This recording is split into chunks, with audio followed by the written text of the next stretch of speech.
Oh, hey, Yo. you made it work.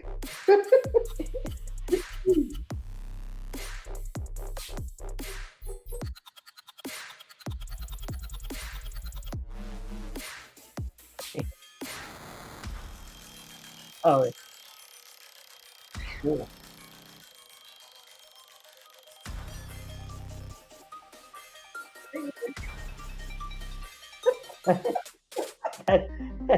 Well, Melissa and I have been arguing about things, so I feel like that's like a I don't think we want to get you in the middle of that. Yeah. That's not fair. but I liked your tweet a few weeks ago about the Gothic literature thing.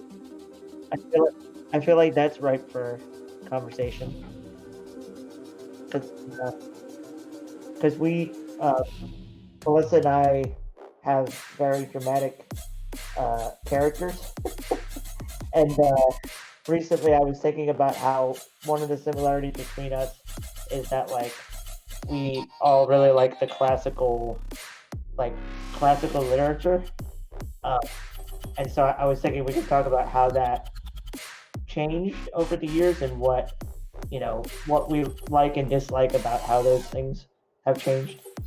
Um, oh, memes.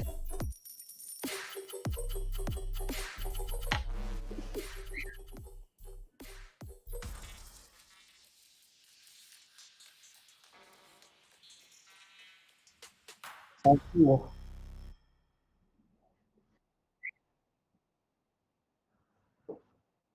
Thank you for having us. Cool. I was all anxious, so I'll try and not freak out too much on it. You say that, but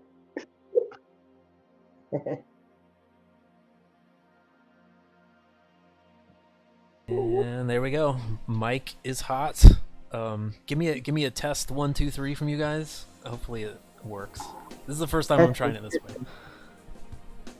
test it. 1, 2, 3. ET phone home. Yeah, that looks good. That looks really good. Okay, cool. We're live, guys.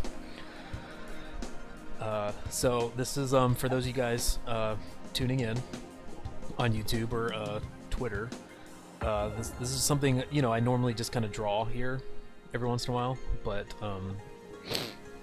my two friends John and Melissa Matos, is that how you say it? I've seen it spelled. So if you want to go completely crazy, like this is how the Taino peoples would Oh my God, John. would say the name. it's Matos. Matos. Okay. Yeah, technically that's the right way to say it. But Cool. I've heard it so much that most of the time on our podcast, I'll say Matos, Mhm. and most And then I say Matos, and it's just funny. yeah. Cool. Yeah, well, so we've talked a bit. I've been on your podcast. I think it was like maybe 6 or more months ago. And Melissa, we just kind of missed each other that particular episode when we were talking about what we were talking about This C.S. Lewis. I was bummed I missed that because you guys had a good discussion. Oh yeah. It's like celestial imagery, kind of the medieval seven heavens and how that influenced the Narniad, I think is kind of what it was. But we talked about a lot of things. Yeah.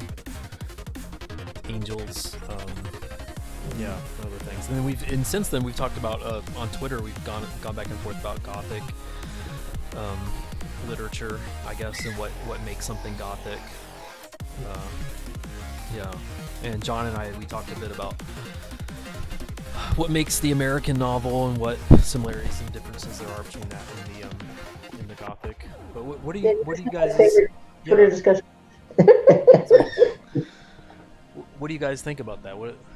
Well, I was going to ask because growing up with like stories.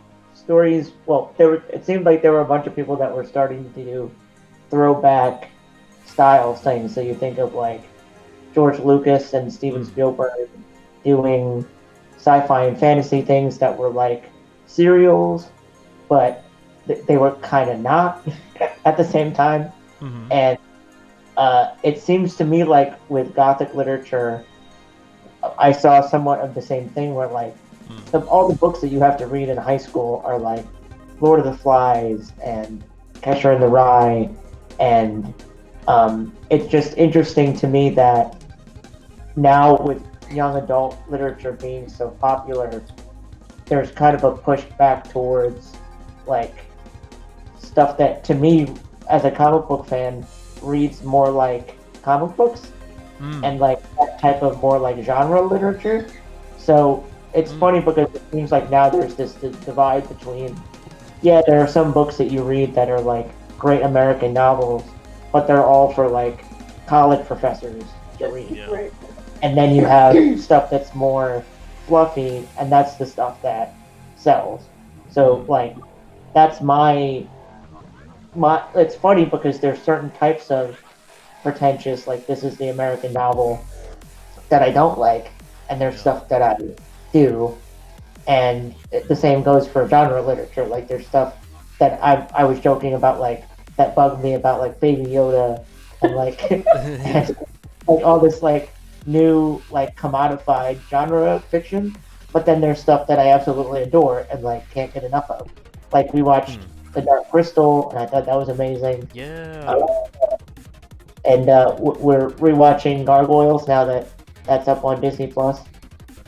So anyway, but I just felt it's funny because it's not like I have a degree in the Gothic novel, but when I read, when I like look at something like Jane Eyre, like that seems to me much more of like something that's similar to what I'm writing, because it's like my characters are, you know, they're not superheroes, they're just normal, average people. And so when I look at the Gothic novel, it's like melodramatic, like my writing is, but it's not, you know, to the levels of something like Shakespeare, like something like that, where like there's literally like ghosts appearing and gods and like different, you know, what would you call it, like spectacle? There's not much like spectacle or much like super, like, you know, more stuff that's like fluffy and more like, this is the, like a novel that you come up with and like there's an instant way that you can pitch it, because there's like, you know, these two star-crossed lovers are trapped in an elevator and like will they kill each other or will they fall in love, like that type of thing is more like a movie pitch to me. But now there's a lot of literature that gets pitched that that way. gets pitched that way. Well, I think that has been something. Sometimes I listen to screenwriters talk about their craft, and it seems like a lot of them, they talk about how films used to be sold to Hollywood based on the actors that could play certain roles, and now they're sold on genres. Right. Because genres, they figured out how genres can kind of transcend cultural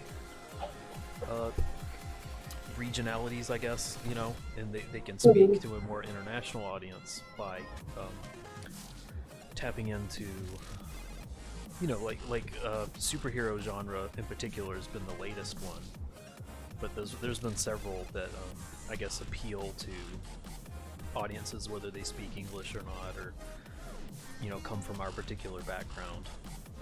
Usually, I guess that often has to do with more action-y movies that don't require a lot of subtle dialogue translation, a lot of visual special effects that are universal. That's a good point.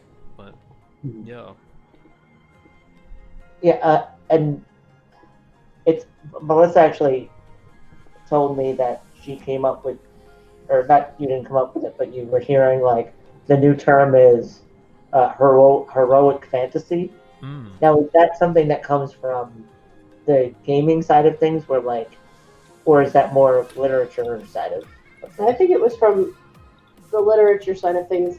People like to analyze fantasy a lot. Right. At least, especially, well, fans of fantasy like to analyze fantasy a lot. And it's not as clear cut as like other genres where you could say this is definitely this kind of story, because fantasy tends to blend a lot of stuff. But I do like how they pointed out like this isn't epic anymore. So, like when you write a fantasy that isn't, you know, like a dark urban fantasy, which is another big one that kind of popped up. Mm-hmm. Now instead of having big, huge war level things, you have much more personal stories where you're following specific characters, and you're not necessarily going to have like 50 million people whose names you have to remember in 7 languages. You're going to have like 3 characters that you're following through. So I think that's what they were trying to focus on. Is like this is about the hero, not about, you know, the War of the Six Nations or whatever is going on in your story. And that to me is what I think of, because of, well, one thing is that like Edgar Allan Poe's a big deal where we're from, and we're from Philly. So cool. I felt like that was growing up, like that's what I thought of as Gothic literature, because I hadn't really read any of the Gothic novels. But I think as I grow up, that or I increase in my craft, I guess the pretentious way to put it. I think of it like the Gothic novel is writing, because there's a lot of that. It's about internality. It's about like this person's, like you're saying, a more character-based journey, as opposed to like there's this epic world building and all this stuff. There might be like something to me like the Hunger Games. There is a world that's based on, but the fact that it's about this is the one person. Katniss's experience of this post-apocalyptic thing. It's much more about like this story is important because this girl is like at risk of becoming like the, you know, propaganda pony of the state. And so like that's what makes it dramatic, is that like she is being like, because apparently what's her name, Suzanne Collins.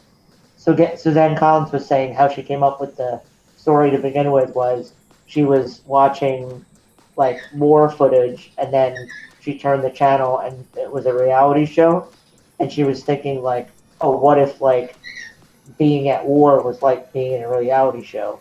And that to me is like, reading some of these newer YA things, they're trying to do character-based writing instead of world-based. But it's funny because, like Melissa's saying, it's all kind of like mixed together now. Yeah. Because you get so many novels that are sold on this pitch, and then some of them are actually character-based because like think of something like Twilight. At least how it's been discussed popularly is the whole critic thing is like, you know, they're both very basic archetypes, and so it's a romance, but it's not. It's kind of the idea of a romance. It's not really like romantic in the sense of like, you know, they get married and then their first child dies and then they have to deal with. It's not. You know, it's not romantic. Really about what it's like to be in a relationship with someone. It's like it's the same fantasy thing of like, what could love be? What is, you know, what does it mean to fall in love with someone who wants to suck your suck your blood? Like, kind of a weird thing. Apologize for the bird in the conversation. Oh no, it's interesting. I was gonna ask. So you guys have birds? Yeah, that's Grayson. We have 2 cockatiels. The other one doesn't talk as much, but that one likes it when John talks, so he'll sing when John's talking. Oh, yeah. It's adorable. That's cool. I didn't know they made them. Sometimes it's frustrating. So it's almost like just I guess I'm trying to formulate like when you're talking about Twilight, for instance, you're talking about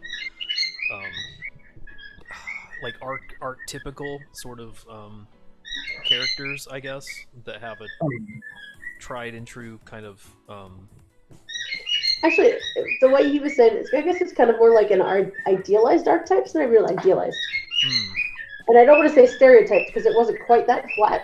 Yeah. From what I mean, I didn't read it, so I don't know. I just went from the movies, which were flatter. But I think there's 2 things to it. There's the trope of the monster boyfriend who like the say like Phantom of the Opera. There's this person who is somehow both he has all the potential in the world, but also like all of the risk of becoming some kind of monstrous person. But then at the same time, like a lot of the criticism came from what does it say about female main characters if she has to put her whole life on hold to make sure she ends up with Edward, and Yeah. that's what like I think that's mainly what bothers me about it in terms of like making it less like fully realized is because like the whole story is from the perspective of Bella, but it's all about Edward. Yeah. And so I think like that's the weird thing is that a young girl can read that and think, oh, this is a great emotional story. I can relate to this as opposed to all of the classics that are depressing. But like at the same time, it's still this very flat, like no arc character of like in the first one she's in love with him, and in the second one she's in love with him, and it has nothing to do with like how it's not really about his virtues. It's more about like he just happens to be madly in love with me, and it ignores the fact that like it's a very I'm going to use the word immature, and I'm not trying to say that as an insult. I'm just saying it's a very like a immature point of view. Which, to be fair, if you're just doing commercial teenage fiction, is not like that's that's I think that's the part where we would disagree is that like I have no problem with it being less mature, but to me the goal of the story should be this person matures somewhat within the story. Yeah. So I think that's the compromise that's been made, and it's not necessarily like that's the one that keeps me up at night. But I think it's a good example of like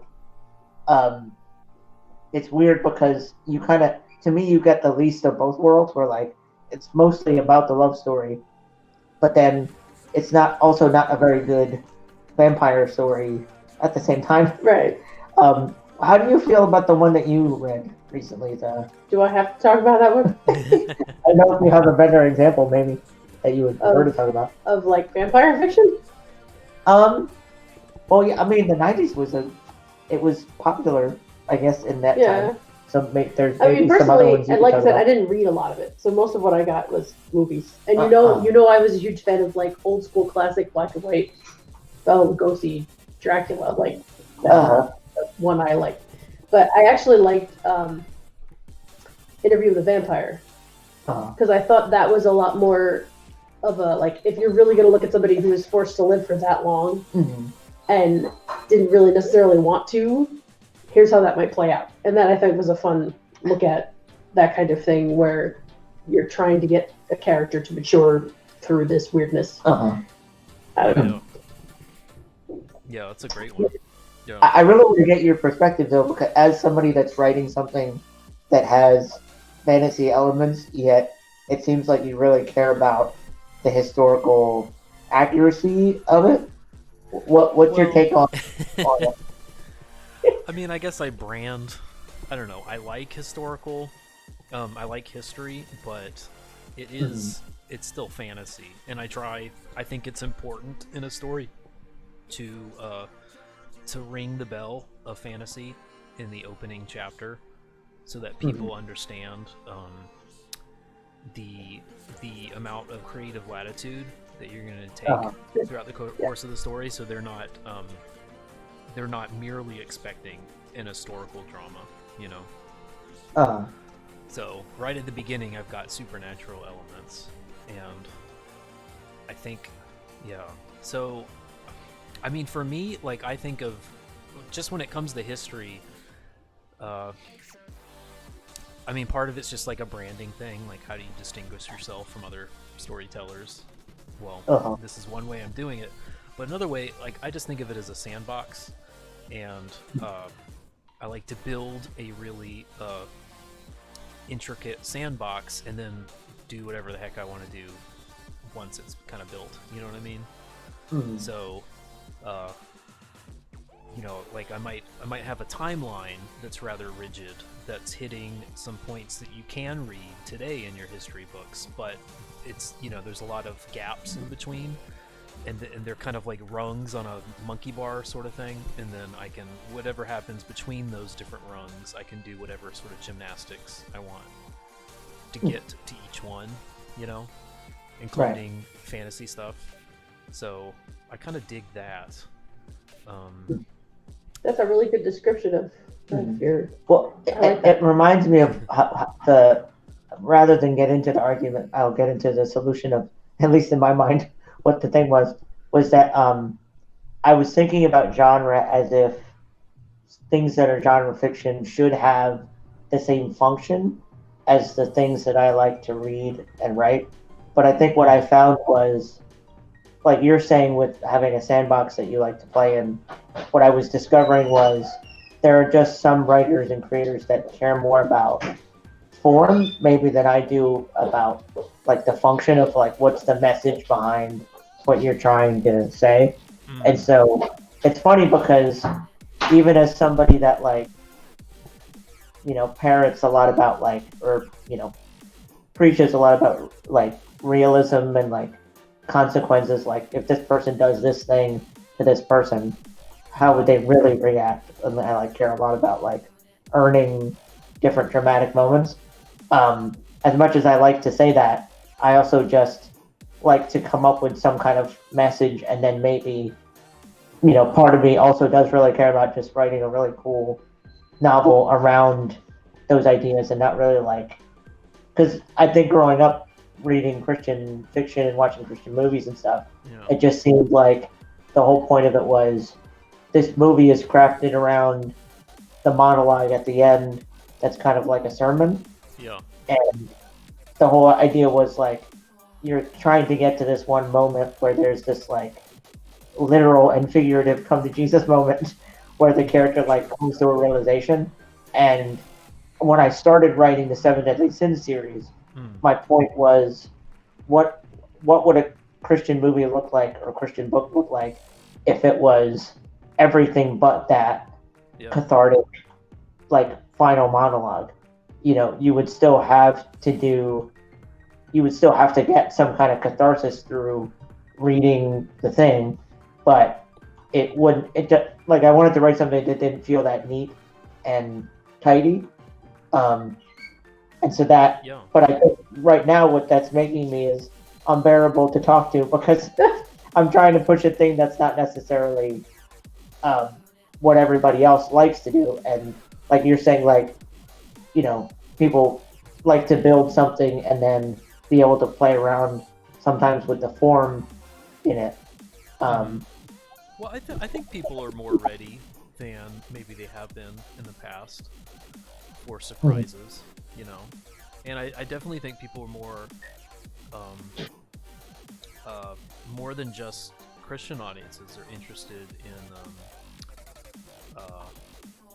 a spiritual dimension, more than a naturalist dimension to their stories nowadays.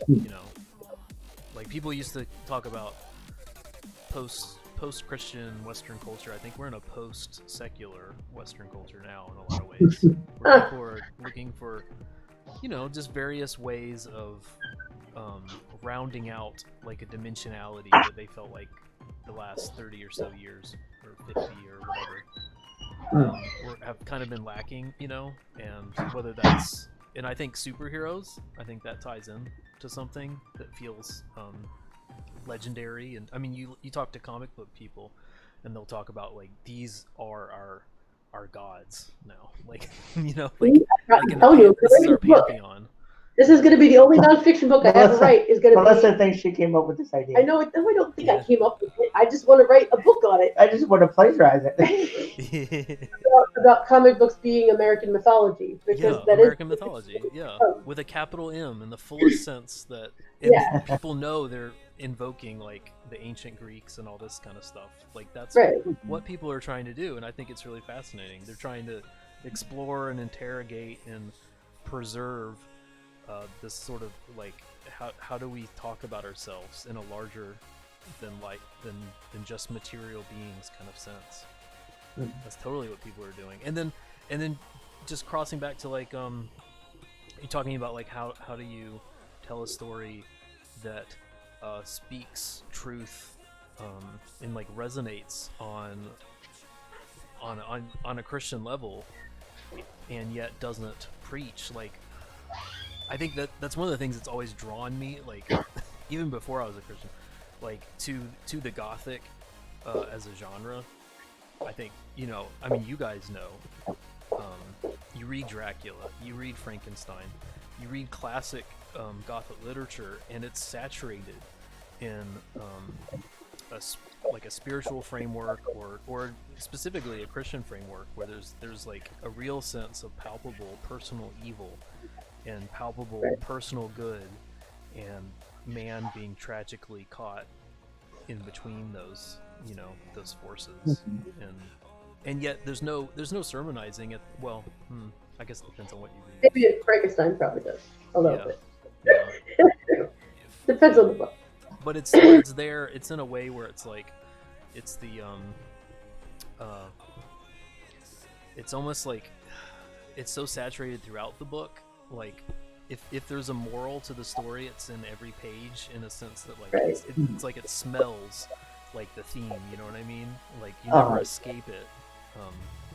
And I think C.S. Lewis talked about the kappa factor, right? The krypton, the enigmatic thingness of a story that makes Last of the Mohicans like feel quintessentially colonial American. Just in the word choices, even. Like trying to think. It's like the difference you can tell between something that was actually written in a historical at the time and something that's been written modernly about that time.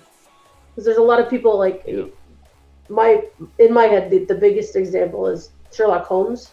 Like you can tell the difference between a story that Doyle actually wrote and then all the crazy people afterward that tried to add to the canon. You're like, there's something different about the way Victorian literature was written when you were a Victorian, as opposed to us looking back at the Victorians and being like, yo, we're crazy. Let me relate the story so it's not quite so terrible. But like, we need to look into, I'm telling John, we need to look into C.S. Lewis's literary theories because we haven't really gone into a lot of that. We did some of Tolkien's, but not Lewis.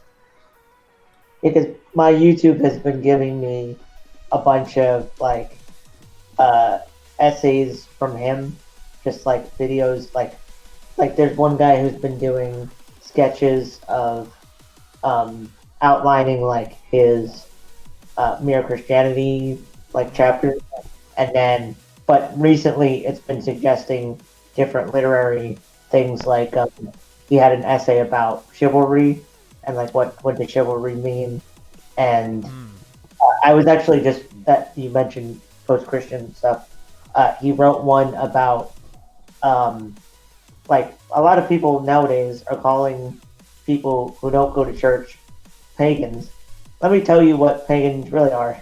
And so he outlined like, pagans and heathens were the people outside of the city, and there was this kind of like derogatory thing of like, these are, and they're not, believers, but he was basically saying like, you're calling people that have had a Christian education, or at least, are the children of those people.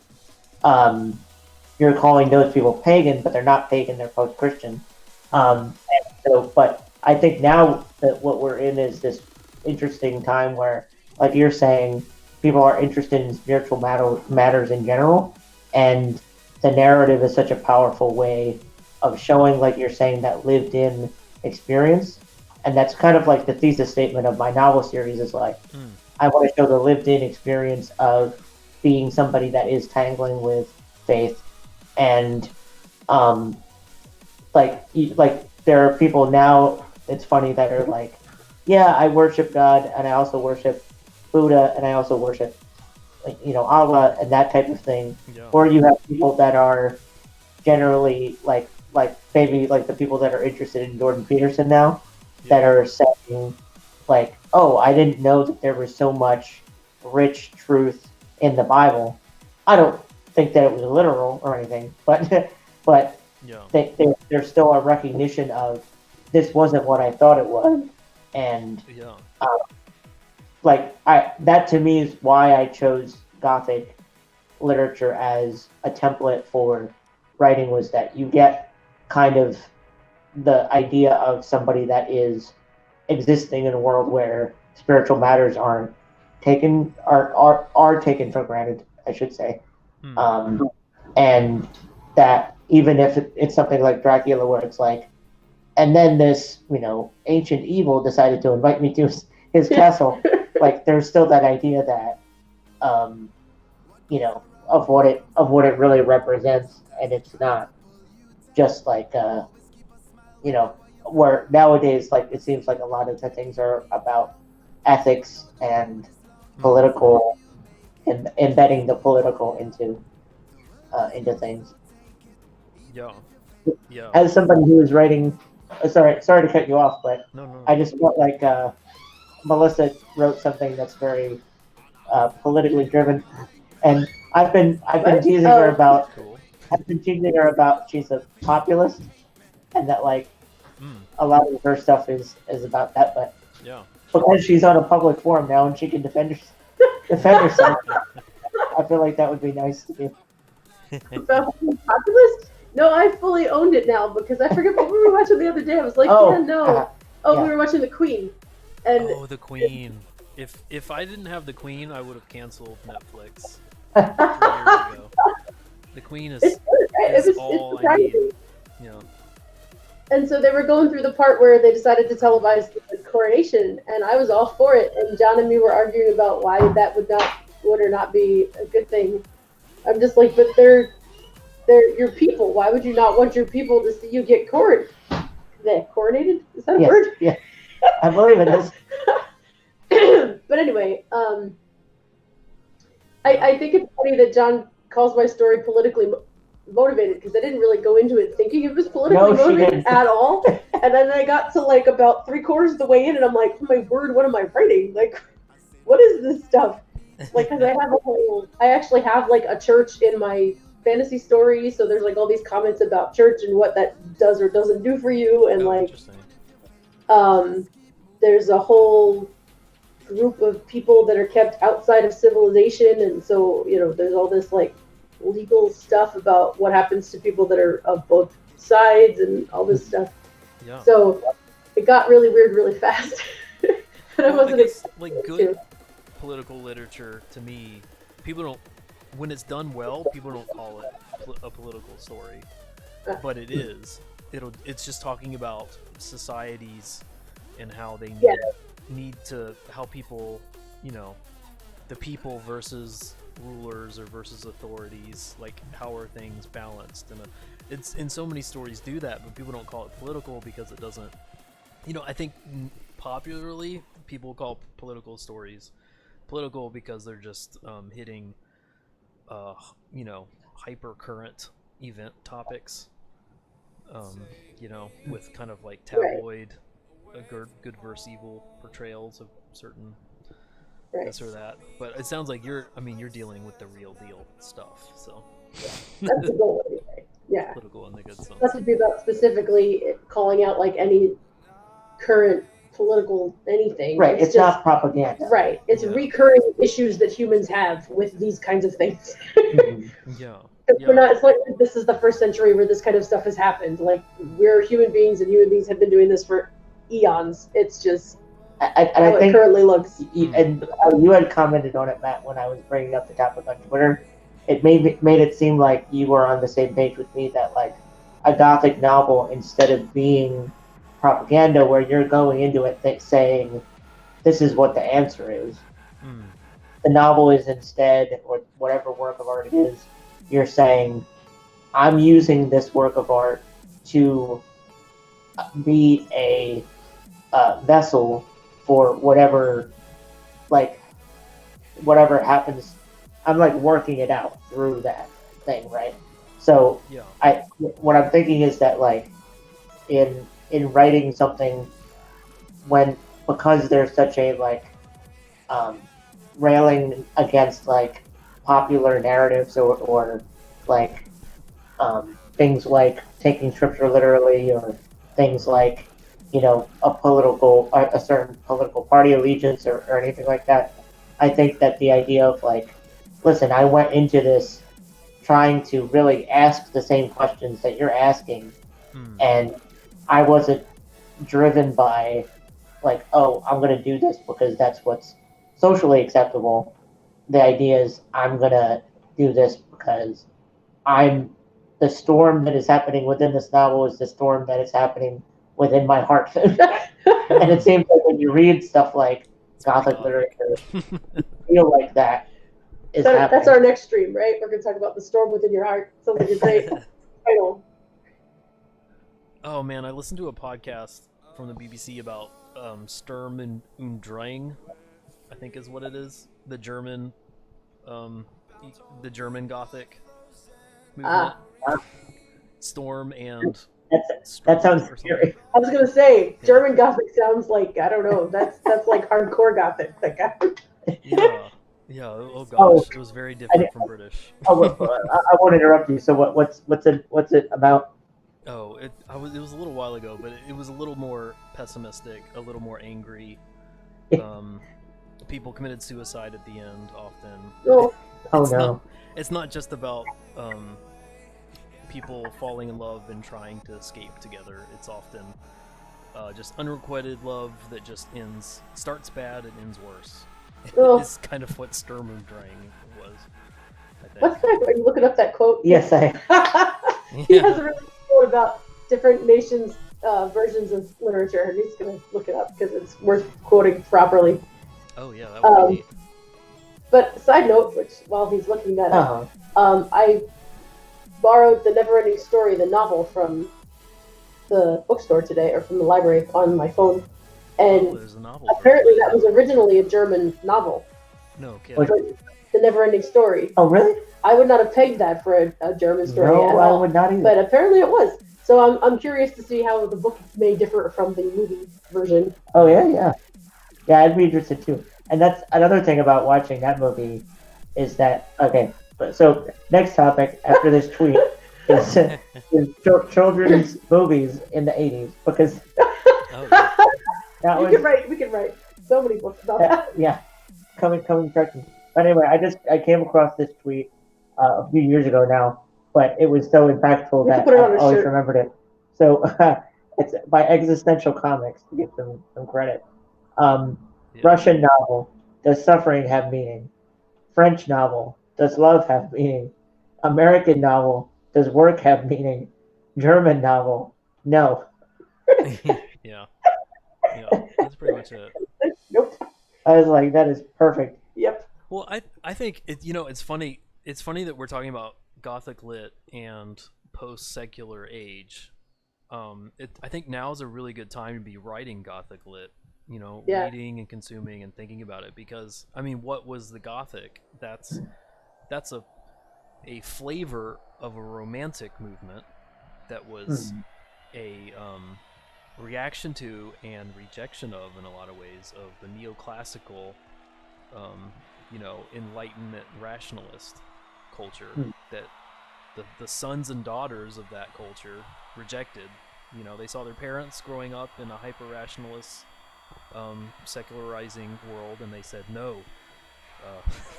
You're sterilizing. Like, I have passions. I like to walk out into nature and feel the sublime chaos of things. I know that there's more forces in the world than there's more in heaven and earth than are dreamt of in your the rest. Yeah.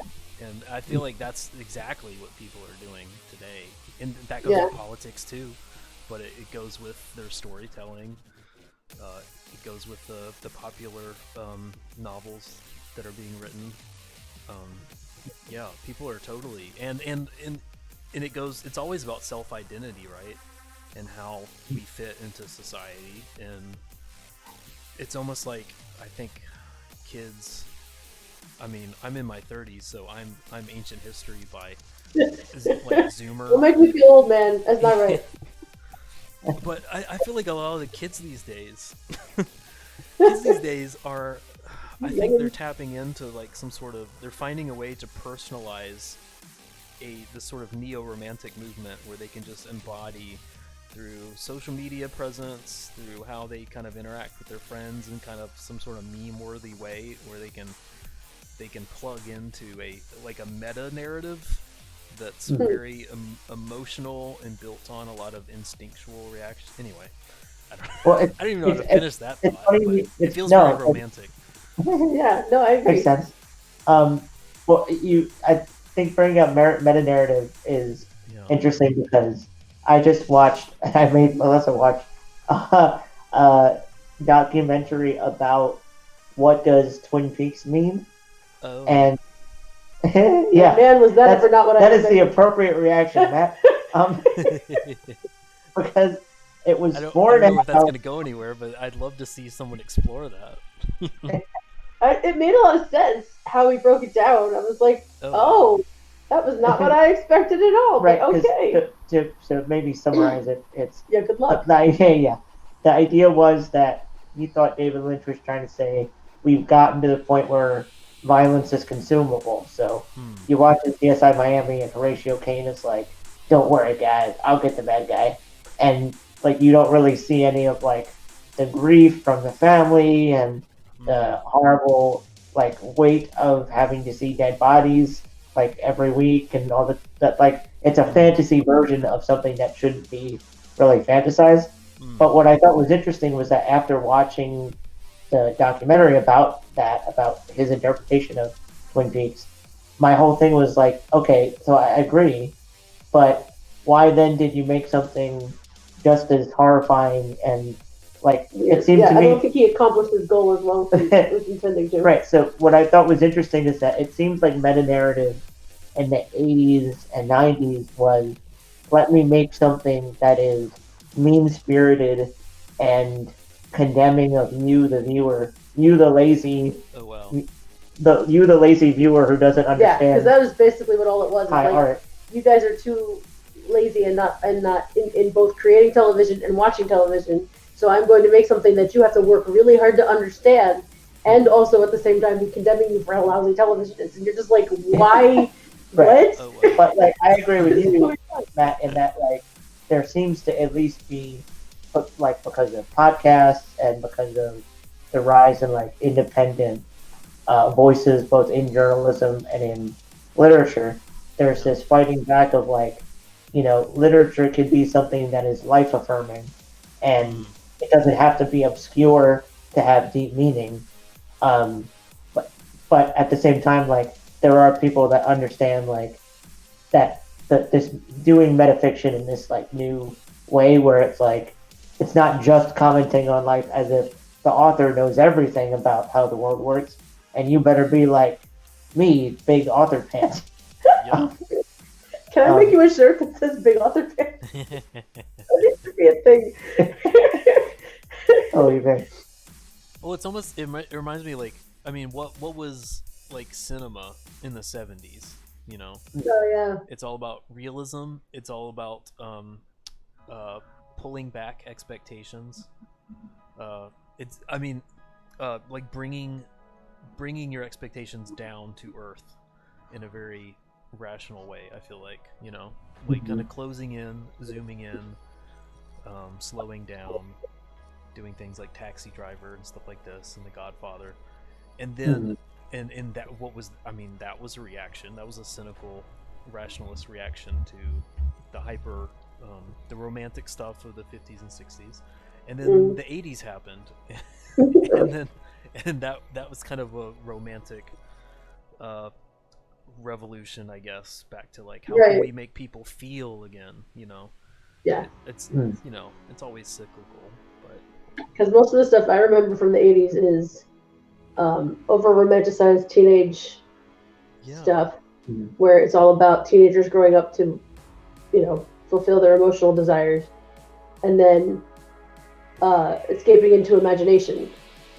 where like there's any story and stuff where it's like, I want to do what I dream, even if what I dream is total nonsense. I'm gonna still go after it. Yeah, what's more romantic than that? Yeah. Right?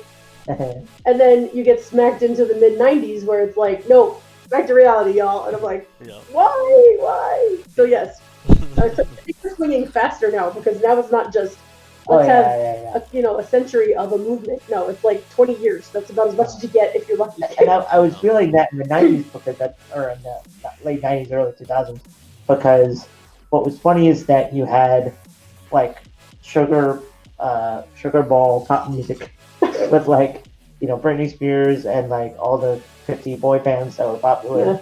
But then like punk rock was popular in a way that it's not now.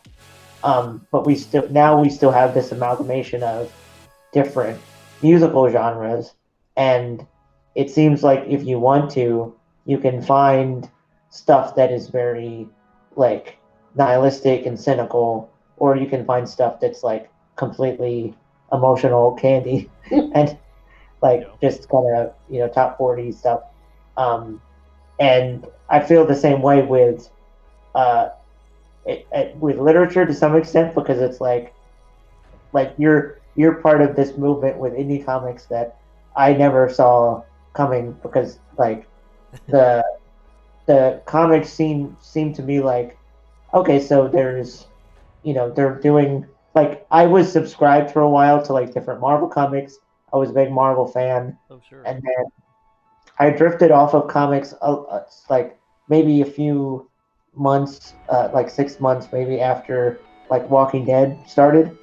And because it seemed like with the mainstream publishers, it was getting to the point where like every 6 weeks the continuity was being rebooted, and there were these like major events, and like everything was wrapped up in these like 6-week cycles, and it just kind of became tiring and kind of samey. But I'm excited that there are so many indie creators that are having success on Kickstarter and Indiegogo and stuff. Yeah. What kind of got you into? Well, tell us a little bit about that story, because I don't know anything about what got you into comics and what inspired you to start looking to web comics and then like a Kickstarter and all that.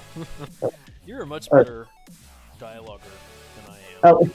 You know how to make the perfect transitions.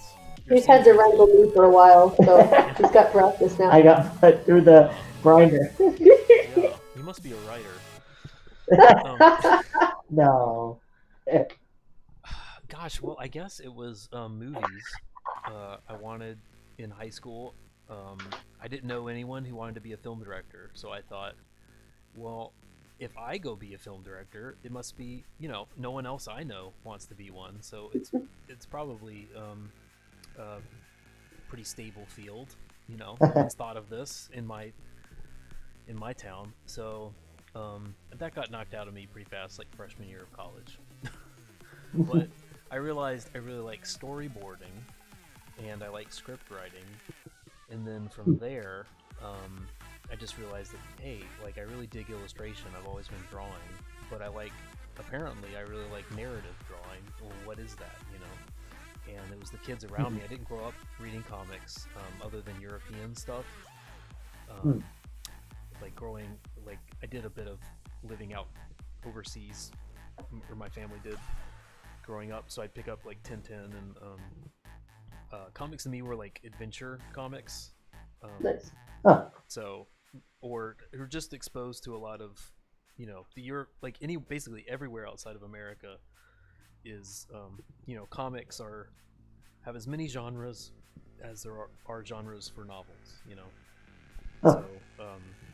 So I knew comics, but I hadn't picked them up since I was a kid. But then I went to college, and then I had all these friends that were into anime or other various different things, and there was kind of an anthology revolution going on in the kind of the mid 2000s, and so there were a lot of people putting out short stories, and that was like a big deal, where you 12 short stories in one book, and it'd be every genre under the sun. you know. And that really opened my eyes because that's like, whoa, this is a movie that one person produced for cheap. That's actually obtainable. So that's kind of what got me into it because I was never really into the cape stuff, and I just thought, well, you know, you can't be into comics if you're not into cape stuff. And then so I had to, and I guess I'd forgotten. You know, I guess well, I just thought it was just for kids with Tintin and all that, and then I found webcomics and anthology stuff and some manga, and I guess then it was off to the races. Then I realized, well, it's for anyone, and indie comics really is the place that I always wanted to be, and that's about 10 years ago was about the time that Kickstarter started. So ever since then, people have been figuring out, you know, how to bridge the gap. Webcomics is great, but how to put something into people's hands that they want, that they couldn't have gotten otherwise without that, I guess, that creator to consumer direct connection sort of thing. And and it's really anything that the consumer wants and the creator wants to create. You know, they can work something out where that thing gets crowdfunded. They find enough people. And that really excites me because that really decentralizes the market, you know, and it just allows a lot more diversity, I guess, than I think most people, even today, kind of expect from comics. So, yeah, that's where I'm at, and it's been interesting lately. I guess like Twitter has helped. There's been a lot of Twitter interest in talking about comics. Communities have formed around that. YouTube has been a big deal because there's been a lot of live streamers who have explored ways of, you know, just kind of drawing every page on camera and interacting with their chat live, and then putting out the book at the end of 6 months, and you can buy it, you know, and you can say like, hey, I saw them draw that page. That's a really cool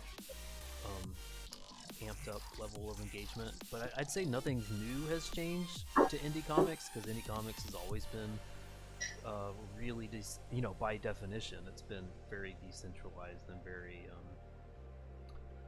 well, I guess it just had Kickstarter for a while, but now the Indiegogo has really kicked off. People have accepted that as a viable platform. Now there's 2 places you can go, you know, and you get 2 slightly different audiences there, which is neat. So I don't know, I just really like the chaos of it.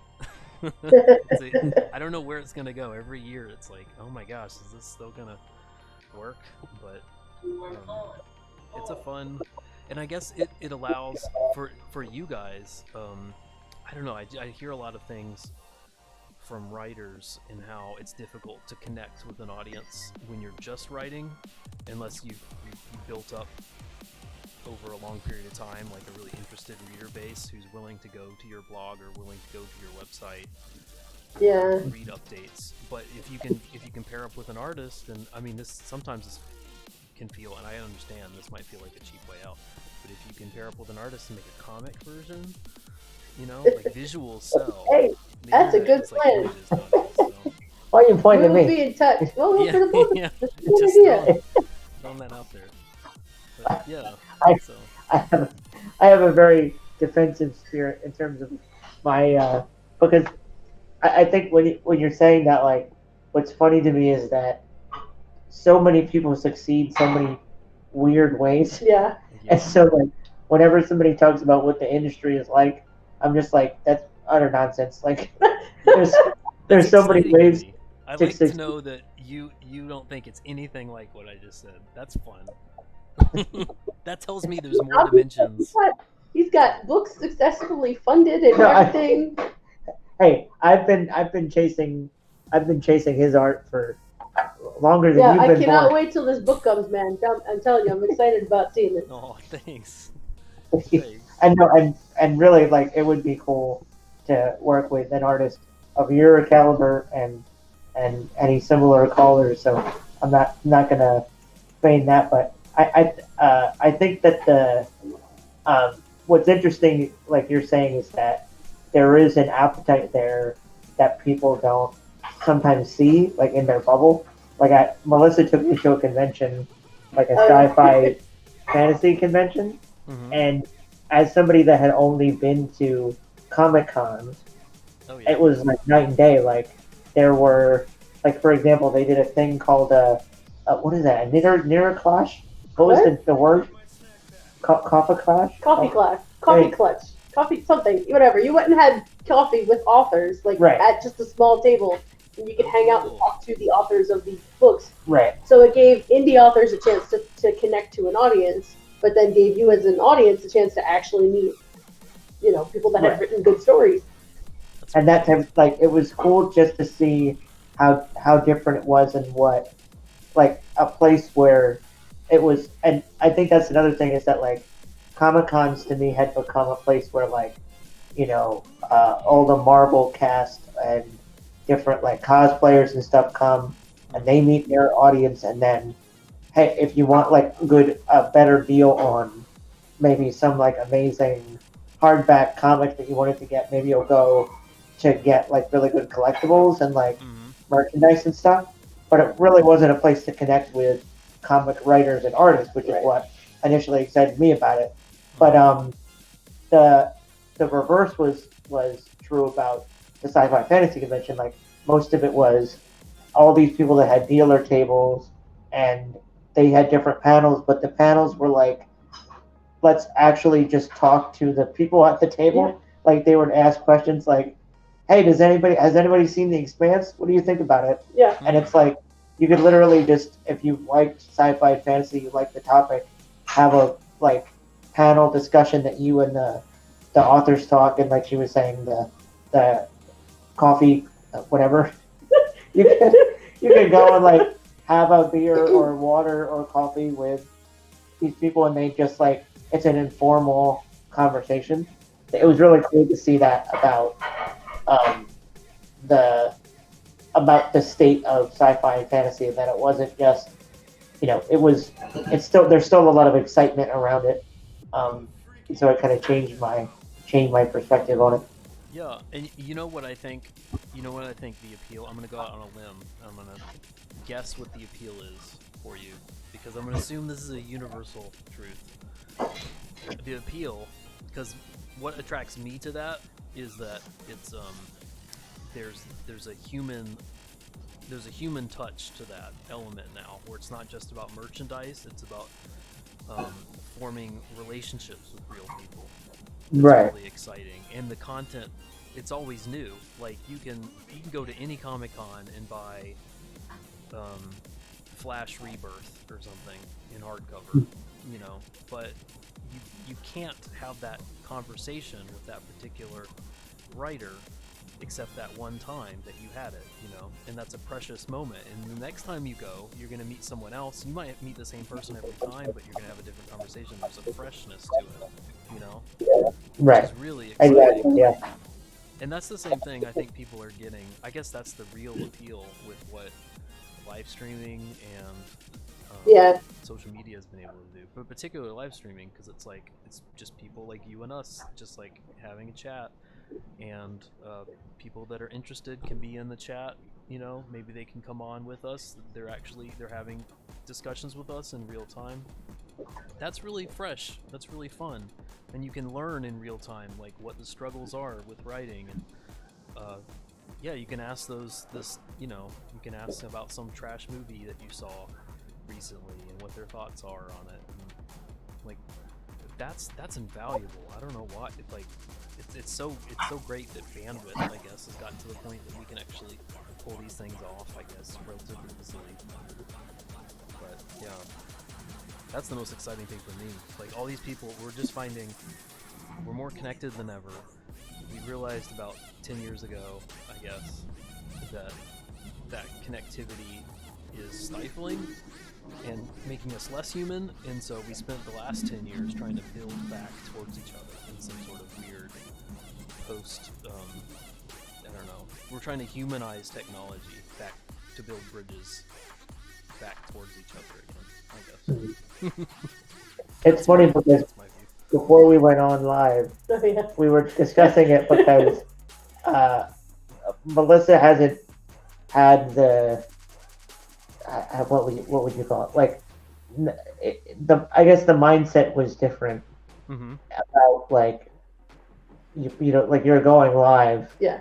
So like I was telling him, I felt very anxious before coming on, which I can do that before any live anything. And I was telling him, like, it feels like the same social anxiety I used to have when I used to have to go meet people face to face, because like I used to have much more of a problem with that than I do now. But like multiplied a million times, because it's like, oh my word, there could be like weird total strangers like listening to me online, and I have no idea what's going on. And he's like, but your generation invented this technology. Like, what is your problem? Like, yeah, but you weren't supposed to be doing this to have fun. Like, this was just supposed to be like business stuff where you like conference with people in Tokyo because you had business running together, not like some kind of humanizing, fun, artistic anything. Like this, the whole fact that this is what the turn that the internet has taken. I don't think anybody could have seen this coming. Like nobody thought this was what people were going to use it for at all. No, yeah. That's so apparent, which is so interesting. All these platforms are reeling from the effects of what they've produced. Yeah. It's so interesting. But I mean, I'm glad for it. I like the idea that, you know, like you're saying, that so many artists can do so many different, strange, unique things and not have to worry about, oh, well, this isn't going to appease whatever big company is actually going to publish this. I have the means to do it myself now. And there are people that will want to read it. You just have to figure out how to find them. But it's a lot easier to do that now than it used to be. Yeah. I just sent on, you can do it in a private chat feature if I didn't want to bother you with that. I sent it over Twitter. There's this guy, I'll just recommend him on the stream. His name's David Stewart. I've listened to him on and off for a couple years now. He's a fantasy writer, published guy. He's written a good number of books and like historical fiction and fun stuff. But he's kind of doing exactly what we're talking about and kind of aspiring to maybe do more of, where he's built like a YouTube presence where he talks about storycraft as well as like cultural trends, stuff like that, and like reviewing popular TV shows and movies, that sort of thing, and then just talking about principles and philosophies about different aspects of, you know, all this kind of weird stuff that seemed intangible and didn't seem valuable until recently, but really helps to humanize the author and really helps you to get to know them so well that you can actually, you know, that's the very thing that makes me want to buy their books. When I get to know who they, you know, you have those sort of conversations, or they have those simulated conversations with you through their streams, or, you know, through their YouTube videos that they upload of their thoughts on life, or this and that, you know. I think he's a Christian and a libertarian too, which is interesting. So you get all kinds of interesting. I was gonna say that's a couple good interesting points of view to have together on it. Yeah. And yet, like, passionate. Oh, and he's a metal musician. And, oh wow! Yeah. So you get like those kind of, that sort of dimensionality. It's hard to get. You know, everyone kind of stuffs their bio on the back flap of their book with, you know, all kind. They try to sound as interesting as they can, and you just kind of tend to gloss over those things usually. But yeah, it kind of reminds me of there was a series of commercials in like 2004, 2005, like around that time, and it was hi, I'm Kathy, and I'm a Mormon. And what I just thought was, even at that young age, like, I was thinking, first of all, it's weird that you're doing commercials seemingly for a religion. It just seems like an odd thing. But then I remember it was also kind of, it was also that kind of thing of like, is it really, like, how much does it say that, you know, you carve wood and also believe in the Mormon doctrine? But I feel like that was kind of the, you know, like the, what would you call it? The birth pangs of like the start of that type of idea that, like, obviously. I'm a writer, but I'm also a human being. Yeah. Like that idea of, if you're trying to have some kind of message, if you have some kind of like goal that you're trying to make, like reminding people that you're actually a human being, and that like that there are some things that we can work out through conversation. Like there are now so many ways to do that, and you don't have to reduce it to just like putting an ad on Facebook or that type of thing. Like you get more of that human connection. Yeah. It's what we all want. It's what I mean. Isn't that what stories do? Yeah. To begin with, so I mean, this is all just another way of narrative crafting, and I find like a lot of in the creative space of like indie comics or indie publishing, it seems like writers are usually the ones who are best at this, and that it shouldn't be a surprise to me. I'm always kind of jealous because I think, I'm a writer, I'm a writer artist, but these guys, it seems like a lot of them went to school for writing, and like they polished that talent to a very fine point. So when it comes to crafting narratives, to build like a YouTube presence or a podcasting presence, or just kind of understanding how to use social media in a way that connects people, like they really know how to add that human touch in a really nice way that really draws people in and makes them interested. I feel like they achieve that faster than an artist who's trying to learn how to write, if that makes sense. Well, that's why I feel like we would be such a fun team, because I watched a lot of. I learned really the like relationship with the audience thing from watching a lot of like movie critics, because there's this idea of like I need to get across to this audience my taste and like how stories should work and stuff like that. But the downside of that is that I very quickly got this tone of like for example, when my girlfriend and I started dating, I had this chip on my shoulder about Christian movies, because growing up, all the Christian movies were, like I said, like just a sermon wrapped in a story.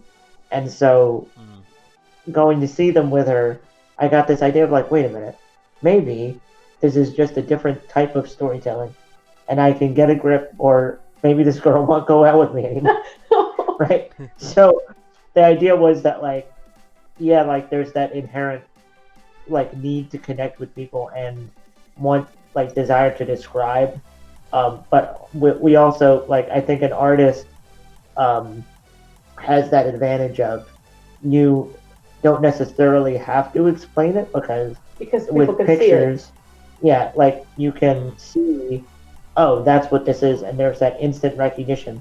It's that adage, pictures worth 1,000 words. So rather than the need to explain, and even like having that chip on your shoulder to justify that you should have a voice in a certain industry, the person just recognizes via the art that you're making, oh, I recognize that, that's what that is. And I think that's why I kind of wanted to talk about Gothic stuff, because to me, like when you have a more obscure, or like when you have that certain style that you like I really respond to Gothic literature. And it's more difficult to say, well, this isn't Gothic because it's the time frame, that's the style of the writing. Right. And so the difficulty Melissa and I sometimes have is we really love things like history, and really love like certain specific types of voices. And it's partially why we created Unboxing Story, because like we were already having insane like hours long conversations about what we like, because what we like is very particular. But at the same time, that's kind of the curse of the writer, that we just like to talk about the stuff and not always sit down to make something, and then like actually go out there to find the audience that will read the thing. So well, that's the bane of every creator, right? Right. There's that second aspect. Unless you're just going to find a partner who's just going to be your business partner. Right. It's like, I do this stuff and you go tell everybody, okay? Yeah, that would be nice. Right. And that is something that I'm starting to enjoy doing, in the sense that like when you finally acknowledge like, okay, this is a business. There are certain things that you need to do in order for people to know, hey, you have this thing available. So, like I did an interview recently with on a podcast, Pencils and Lipstick, and like if I was like I told that to my brother-in-law, he was like, all right. But like it's the kind of thing you have to do if you want to get to your audience. It's like you get to be on shows that maybe 40% of the people aren't your audience, but maybe surprise 60% of people are, and then they start looking at your stuff. But I am starting to like that, just because like number one, like in doing unboxing story, I have to kind of position like half of it to be about the stuff that Melissa likes, and so I have a repository of like her suggestions and my suggestions, and so I'm forcing myself to think of the podcast as a brand made me think like, oh, like I can do things this way so that both of our points get across in the show. And now that's taken the form of 2 times a month we record, and it's whatever we want to talk about, because I was super prescriptive before about it. But now it's like we can just kind of chill, and whatever we consume is fodder for discussion. Yeah. I think that sort of more formal approach is the instinct, and I guess, having not made podcasts, like it just seems like that's how trends usually go, is when there's a new medium. People think, like, what was YouTube? Early YouTube. It was very like people were spending thousands of dollars making these like really crazy little short videos. Like, and what they didn't realize is people just want to see you sitting at home with no makeup on, just talking about whatever. I tell you that it's still taking me a long time to come to terms with that, because we've thought of doing some kind of streaming or some kind of, like I especially been trying to do some kind of more regular content if I decide to either self-publish or something, and the concept of just sitting down and talking to the internet is just so foreign to me. Like I can't even, because like I think, no, but I have to like have this produced, and there needs to be like a backdrop, and I need to know what I'm saying, and like there needs to be, but it's really not like that, and it's not even what I consume on the internet either. Is very, it's not very produced or anything. So I don't know why I have this expectation still in my head. That's what makes it so funny to me, that like I'm a big fan of Fahrenheit 451, and one of the major themes in that is like the main character's wife treats the TV like it's her family, and it's so funny because like growing up with that as like one of the major like influential, like, oh, this is such a cool world, and it's all about like screw the man, I'm keeping my books, and like all that stuff. Like at the same time, it was very much like technology is encroaching. How do we make sure that it does so that we can stay human, like at the same time? And so I feel like you're saying, there's kind of a dawn now of, okay, Facebook wants to make this thing so that we're all like incentivizing really controversial topics and things like that, and that stuff that we're all kind of like, yikes, I didn't know that's what that was going to turn into. At the same time, like people are finding ways to use it in order to actually connect with people that are willing to be part of a conversation, and it's encouraging that as Malcolm would say, life finds a way.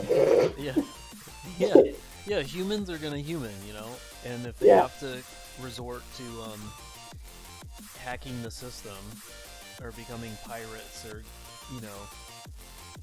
doing guerrilla radio, like they're gonna find a way. Short story. Melissa keeps turning this impromptu discussion into branding. Right, YouTube pirates would be a cool story concept. I like this. Yeah, no, I dig that. Oh, that would be so cool if there was a shirt and the flag was the YouTube play button. Oh my gosh. All right, Matt, we gotta go. We're gonna go talk We're to getting goofy YouTube. now. Well, there's something I've been wanting to ask you for months now, both you guys. Like, this is a simple question, but like, how do you define, what are the big architectural, like, what's the substructure of Gothic?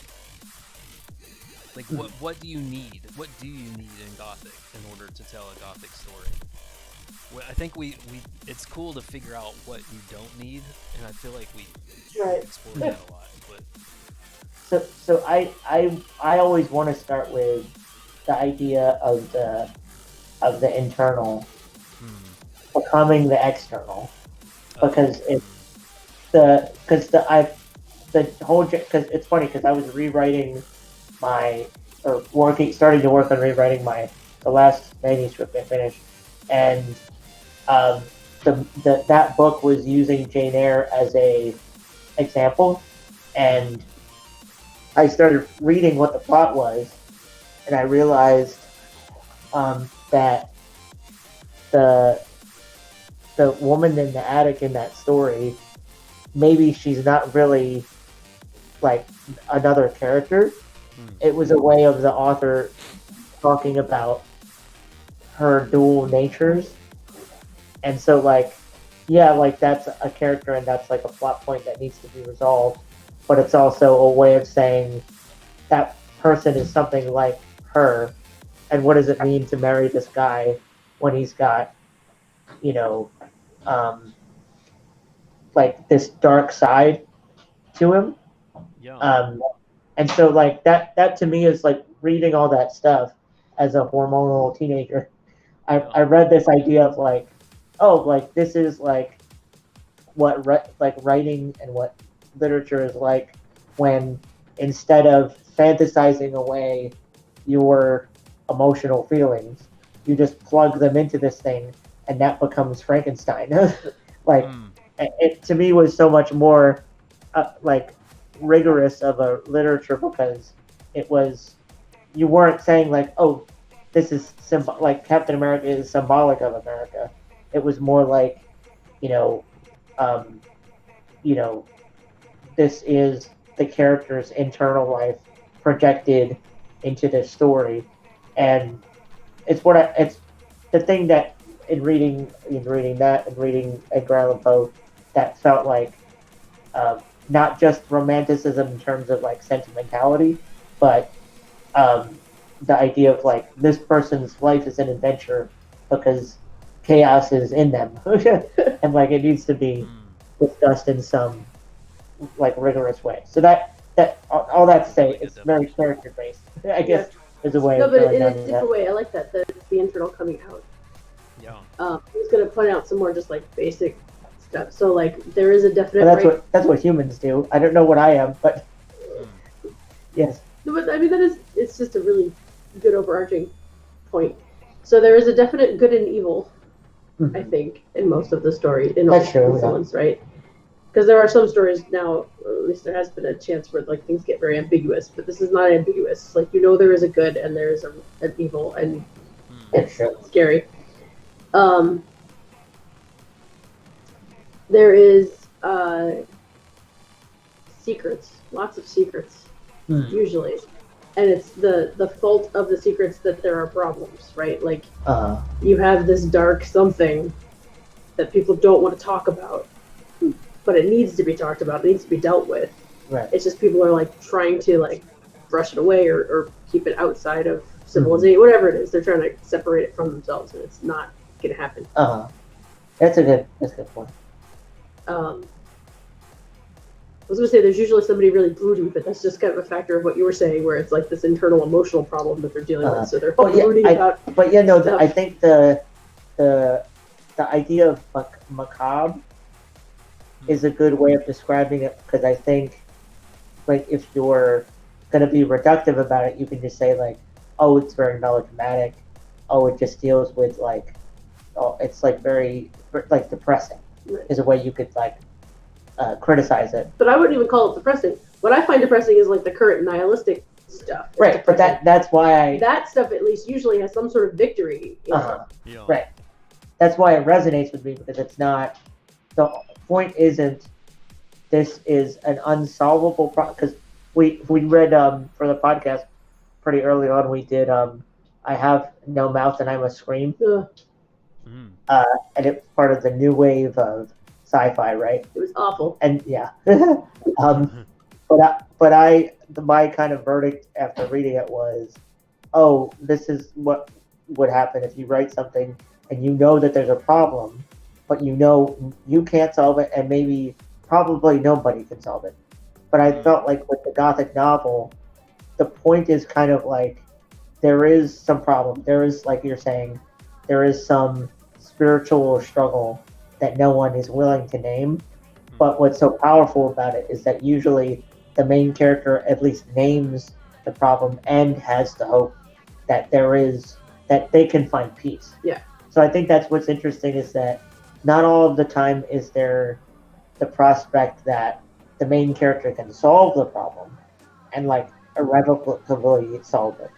But there's at least that idea of like they're willing to contend with the darkness. Yeah. And even if the darkness is themselves, which is usually what it is. But yeah, because I think that would be the difference between that and like fantasy. Fantasy, there is a definite good and evil, and usually your internal struggle is projected somehow in some big fantastical way. But it is very much I'm going to be the hero and destroy that thing, and it's like the saga of how the evil gets destroyed. Right. Gothic, it's a lot more, oh wow, I didn't know that about myself, and now I have to like spend the next whole novel brooding about how horrible I am and see if I can either hide it or figure out how to fix what's going on. And it's like the struggle internally of this darkness. To bring back the new wave thing, I feel like the original Blade Runner is new wave. We are the people that are aware of the big problem, and that the way that this robot man who is like existentially depressed, I'm going to kill God, and I'm going to still feel depressed after I do it. But then the sequel was, this person is not special. He realizes he's not the chosen one, but he still tries to fight the darkness in himself despite that. And that's what makes, like... It was a lot more noir, like almost more... Right. And that's what we've kind of been talking about on the podcast, is that there is noir, modern Gothic? Is that what that is now? There's this new wave of like, even though noir, like you could say noir has the tropes of detective stuff, or that there's noir feeling like superhero stuff, even where like you have characters like Wolverine or things that are like lone wolves, and they're more contending with the darkness. That's to me is a branch out from the Gothic tradition of, this is a very personal story. Like Wolverine's stories are not about the X-Men. No, they're about Wolverine finding peace, and it's not necessarily contingent upon, oh, Wolverine defeated the Thanos. Like that would never happen. No. It's not about Thanos. It's about his own personal like demons. Yeah. Yeah, which I guess makes you've kind of done this a couple times now. Now I'm thinking, am I just now realizing that superheroes are Gothic? Some of them. I would say the X-Men can be. Yeah, cool. Oh my gosh. You're making me want to like superheroes. It's kind of like growing up, I always thought, okay, DC is golden age superheroes. There's this idea that they are God-men, and no matter what happens, you know, Batman might be depressed, but he's still going to save the day at the end of the day. Definitely. But reading Marvel comics and watching the Marvel movies, the feeling was, oh, like I grew up, I was reading like Hamlet, and like I said, like my high school education, going to an art school, like we read Catcher in the Rye and Streetcar Named Desire and all these different things. So my feeling was Marvel is attempting to make heroes who have a a fatal flaw. And so there was this idea that like they'll still the drama from their stories comes from they might be able to save the day, but they're still human. Yeah. And so you have Peter Parker who he, with great power comes great responsibility. He always feels burdened, not because he is Superman, but because Aunt May, he has to make sure she doesn't find out who he is, and he's never going to be able to have like a steady girlfriend because he's always worried that Green Goblin's going to like blow their face off and like all this stuff. Marvel always, I think, gave it a more personal touch like that. Mm-hmm. So maybe not necessarily the big, like not the Avengers. The Avengers feels very fantasy-like, and it's like very big and godlike. But like X-Men or like Luke Cage, like the street level guys, were all very, I have a personal flaw, problem, I'm still a human being, I just happen to be able to do this weird thing. And like, especially with X-Men where they made it very socially conscious, like you can basically have mutations stand in for whatever thing society is not accepting at the moment. And it is a picture of those people, usually teenagers, dealing with being the outsider. And so it was, a lot more metaphorical and very much a picture of your internal struggle of being, well, I'm not socially acceptable. How do I deal with that? And like I was mentioning before, I kind of got to that moment where, okay, so this is the bill of goods I've been sold kind of thing of like, there was kind of a golden age there where even with Avengers, you were starting to get storylines like Civil War, and my favorite one was House of M, where they wake up one morning and mutants are the like Ubermenches, and they're really the ones that are they're no longer the oppressed race, they are the oppressors.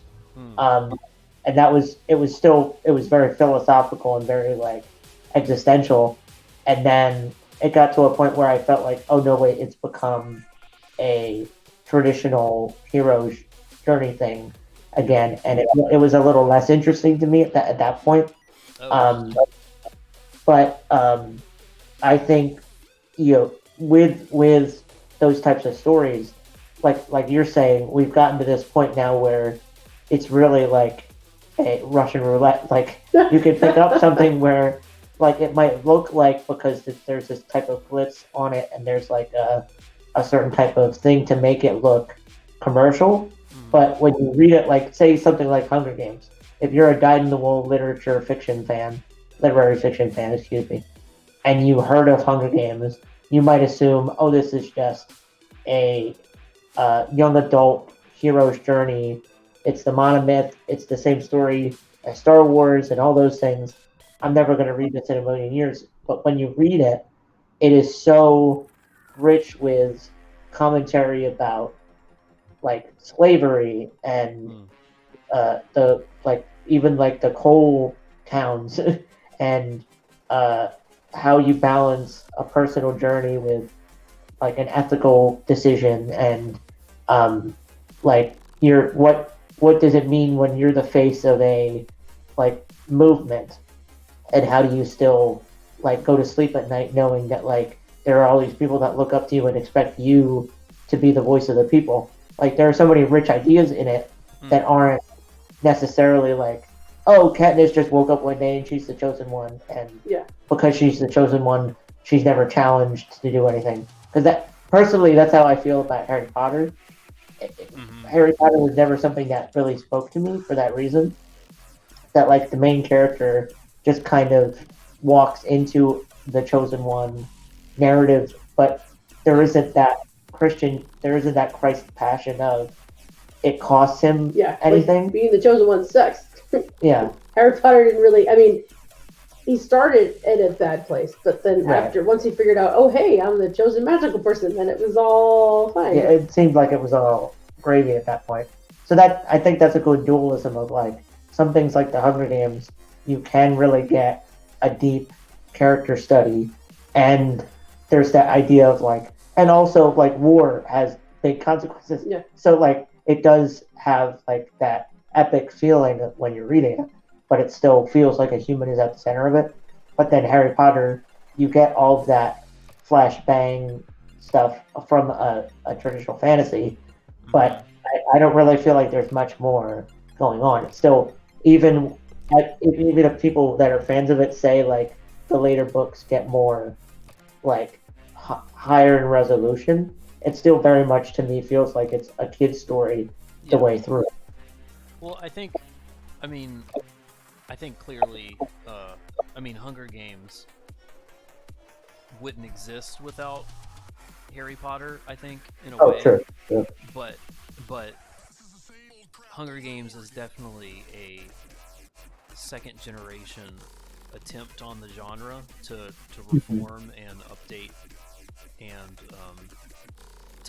honestly to fix the very sort of weaknesses that I think you're pointing out, and to make it even to resonate a bit longer. It'd be interesting to see. I wonder in 20 years. Well, it'll probably be Harry Potter. I don't know. I'm trying. I was gonna say like maybe Hunger Games will last more because it. But you have to go long. You have to go longer than 20 years because yeah, that's true. It's gonna be all the people. It'll be like us. All the people who grew up on Harry Potter are gonna love it till they die. Like the way that most of the people that grew up with what I loved, like will still go watch Transformers movies even though they're terrible because we grew up on Transformers. Yeah. Like it's the thing. But like, give it 100 years or so. Like we've had to give other literature and see what lasts. I don't know. And I think that I like. There's a channel I watch on YouTube called Strip Cover Lit, and they're really they're a channel that helped me kind of maintain some perspective on what literary fiction was, because going out of college I had this dual thing of like, okay, yes, like there's a way of writing fiction, writing prose that needs to be impactful or nobody's going to care, but at the same time all of the writers I was reading were nihilists, and there was very little in the way of. I went away from this story feeling a catharsis at the end of it. So what was funny is that they kind of feel the same way, and that a lot of the stuff that Adrian and Dalton will read, if it's something like Cormac McCarthy, where it's so pretentious because it seems like it's trying to be obscure, but it's very obvious what he's trying to say with it, and it's not necessarily. It's very mean-spirited in some ways. Yeah. They were very good at saying like, okay, this is technically literary fiction, but it's not really doing any good work. There's no movement here. There's no character development here. All of that stuff. Yeah. All that to say that the way Adrian put it was, he thinks good young adult fiction was the playground I play in. He feels like it at least should prepare teenagers for adult fiction. And right now what's happening seems to be, in my from my perspective, it seems like there's a little, as far as the mainstream goes, seems like there's a little bit of the reverse, where there's adult fiction that's disappearing in lieu of making more fiction for a younger reader, or at least for like crossover appeal.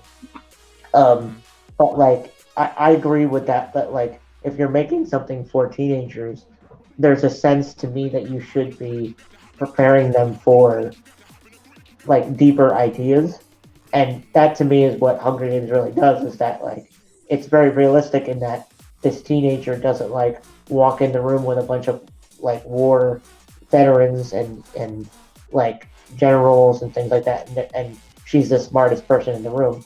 Instead, it looks at like, okay, this is what they're, expecting of her because she is this beautiful young girl who is been put through the meat grinder and just happened to survive.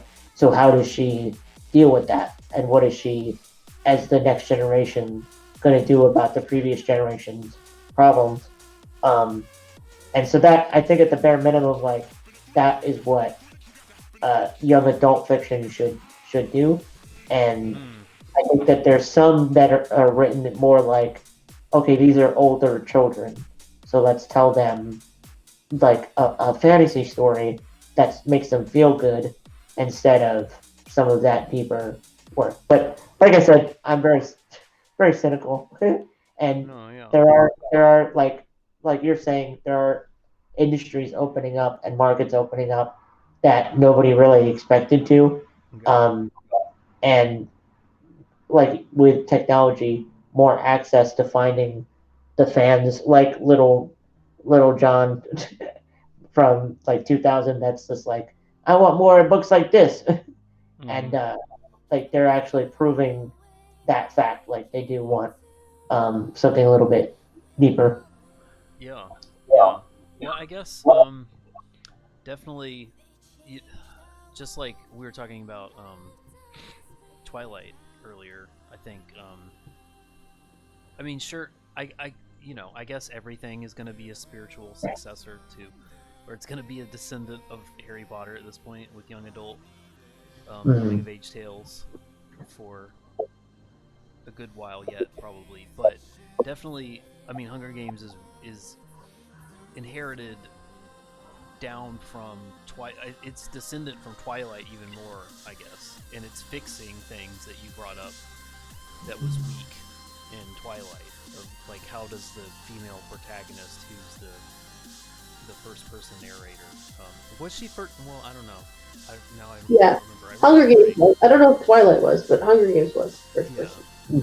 Yeah. If she's the character who's the lens through which you're seeing the story, like how do you make her as rich as the boys she's falling in love with, and yet just like Harry Potter, how do you make a world as rich and fantasy driven as you build this like Lord of the Rings level classic world that you can explore, from pole to pole, and you really feel like it's a lived-in world, but it's not, which is also this is fixing another thing that is arguably a problem in Lord of the Rings. Dare I say it? That it's not like an encyclopedia of content. It's very, fixing it on a first-person narration and all those sort of things. It really helps you to focus on the characters being the central focus and message of the story, and the world building comes second, which fantasy people have they tend to forget. Yeah, I mean, bad. It's hard. People. John was teasing me the other day. I found there are world building softwares that you can get. Yes, so I've been playing around in one of them the other day, and I was getting very excited just working in the world building part. And you tend to forget, no, but you need there to be a personal story that matters in here somewhere, and not just all world building happy. Well, I think what you bringing that up reminded me, and we did an Inklings month back, was that in March of last year? May of last year? It was a while. And you were part of that for the St. Louis episode. In reading on fairy stories, what that kind of showed me was, okay, coming from comics, I have this skewed perspective of, all this world building is because none of these people want to deal with the actual problems. Because as a Gothic novel fan, I was so gung-ho about, like, listen, everything in this story should have meaning. And I don't mean, like, this race stands for this, like, like for example, like the Elvish language sounds like this other language. To me, that doesn't really have meaning unless it's an allegory, because they would literally stand for something else. But then, what reading on fairy stories showed me was that Tolkien wasn't specifically trying to make meaning only through the characters. He was embedding meaning by using world building as poetry. And there was this idea of fantasy is a way of creating another world that feels like it actually exists, and that there is a merit to that as well. It's not like every story has to have some kind of deep philosophical or deep emotional thing in order to have an audience or in order to mean something to someone, because there is such a deep art to being able to create a whole different world, and yet it feels like it makes sense somehow. And what he was known for is that, like, when, like, in that essay that he wrote, he was like, okay, so we still have fables that we tell our children, and we still have like fairy tales and some type of version of fantasy, but that isn't the only thing that these stories do. These stories like are in some ways similar to Gothic in that they're, or similar to Romantic in literature in general, by representing all the different ways in which we find meaning in life by creating like a whole new world. So, like you were saying, like thinking of history like a sandbox as opposed to literally like creating a world where the only point is like you're, doing like it. You don't need to necessarily have like this is this North African person's journal, and you're getting all of their rich internal emotions. With a fantasy story, what you're doing is the sandbox is the world, and in creating a new language, in creating new geography, and creating new kingdoms, you're showing something about life that is more all of how we deal with the externalities of everything, and it was such a rich thing in terms of like seeing that, because I've also been reading a theological book. It's Heaven by Randy Alcorn, and he goes into he's a amazing, right? Like I haven't read such rich stuff since reading Mere Christianity by C.S. Lewis, and that's like big praise. But reading it, I got the idea that like, oh, the way that Jesus wants to remake Earth, and the way that I feel about like, okay, one day I'm gonna have a new body. That idea is like what a fantasy writer thinks of, is like, oh, I get to remake the world in my image. And like Jared, that's why I was saying in the C.S. Lewis episode, it's so punk rock to me. Because there's this idea of like, I get to make a world the way that I see it, and there's this kind of reverent irreverence, and that you're specifically like, at the end of the day that this isn't like the way that the world is, but you're speaking the truth that of how you would like to see it, and how he's like, why can't it be this way? Doesn't it feel cool to see like Pippin riding a tree into a battle and stuff like that? Like there's this type of thing of like that you can't even really express why that makes sense, but when you read it, it feels like life. It feels like the an expression of someone's like visions that they had. And they're like, they're literally, almost literally making their dreams come true. So yeah. I think it's interesting. Oh, sorry. Go ahead. No, you go. Sorry.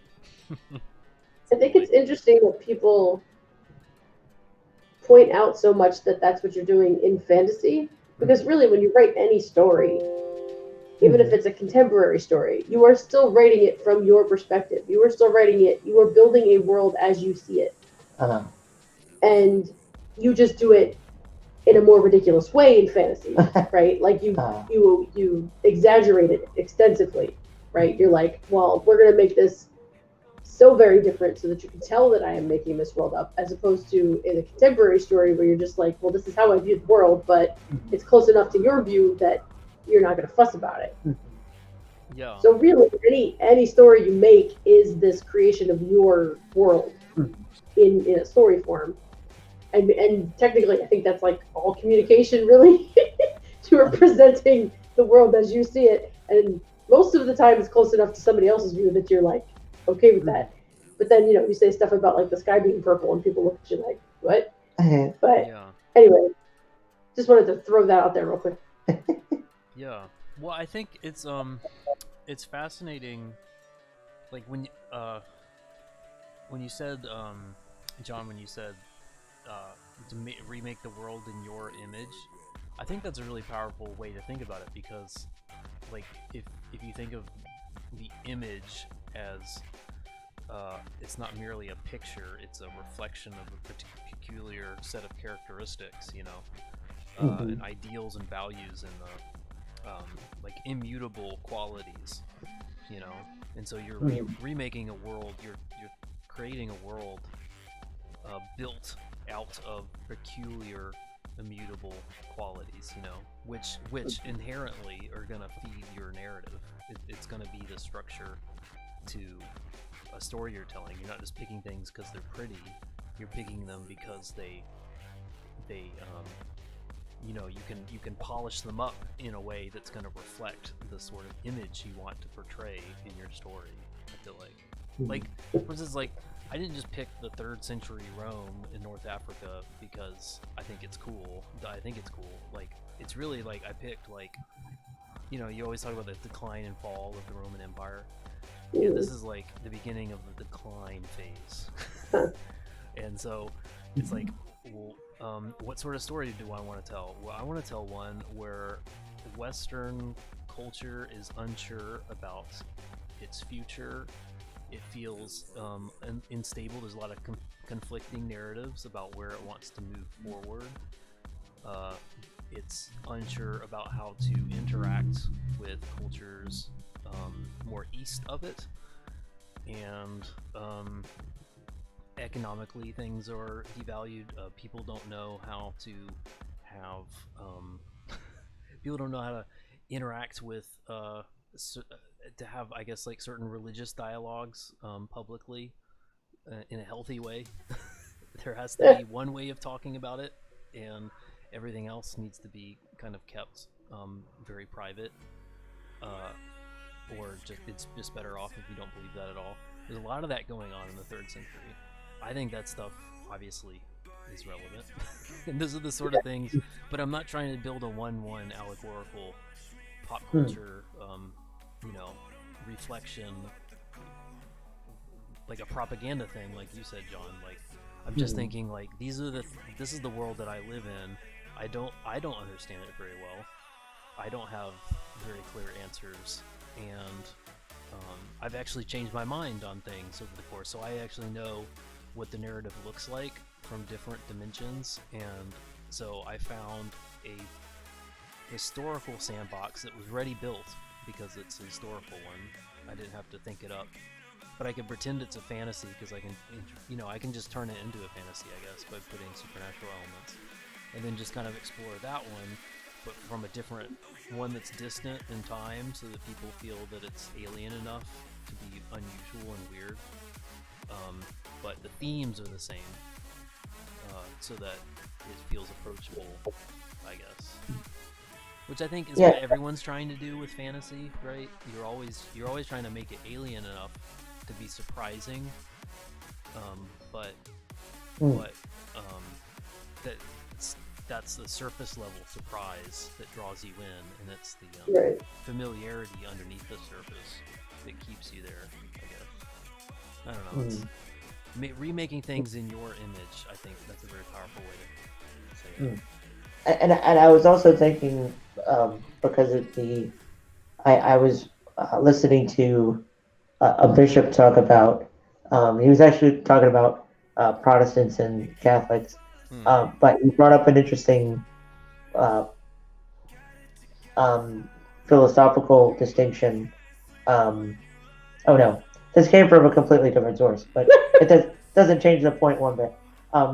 The idea that science is like studying the works of God, and that, like, until Galileo, there was a specific letter that Galileo wrote defending science by saying, "Listen, we're just studying God's works. This isn't inherently blasphemous, right?" But as somebody that writes from a Gothic perspective, it felt to me like the start of fantasy being this kind of like secular, like look at the world in my image type of thing, there are times when I wrestle with it because it seems like people are saying we can only define the world through our lens. That's how you should go about it.